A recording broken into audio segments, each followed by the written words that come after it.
Le musée est installé dans un site singulier qui est une ancienne piscine municipale bâtie à la fin des années 20 et au début des années 30 par un architecte lillois qui s'appelait Albert Barre à la demande du maire de Roubaix de l'époque qui s'appelait Jean Lebas. Et donc cette piscine a fonctionné sans interruption de 1932 à 1985. Elle a fermé en novembre 1985 pour des questions de sécurité et elle a réouvert dans sa nouvelle fonction de musée en octobre 2001. Et là, on est dans la partie emblématique de ce site,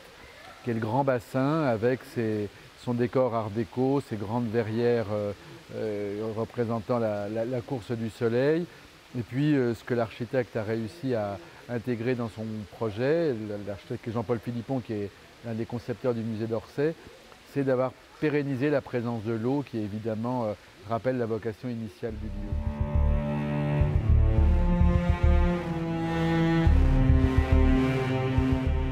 Le musée a eu l'occasion d'acheter ce buste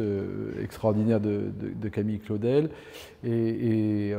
a pu, et en tout cas profiter d'une opération de souscription publique qui était une première pour une sculpture dans un musée français. Il y avait eu des opérations de souscription publique préalablement et pour des peintures,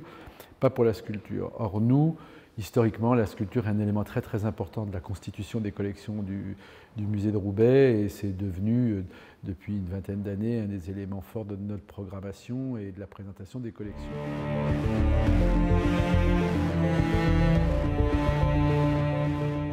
Et pour nous, cet atelier, il explique à la fois,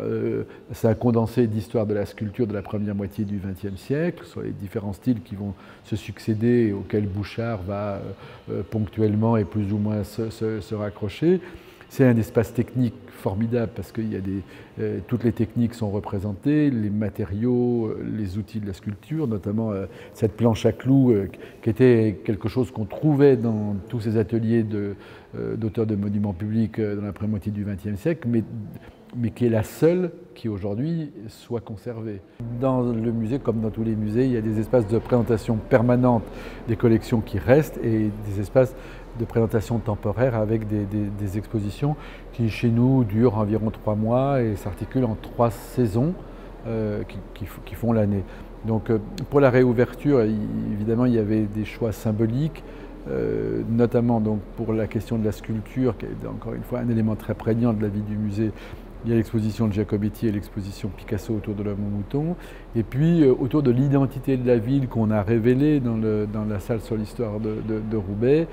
on a été très séduit par le travail qu'Hervé Di Rosa, qui est la grande figure de la figuration libre, ce travail qu'Hervé Di Rosa mène dans le monde entier avec des artisans, c'est-à-dire qu'il va à la fois avec son travail, mais en même temps au contact d'artisans du monde entier avec lesquels il exprime son message différemment.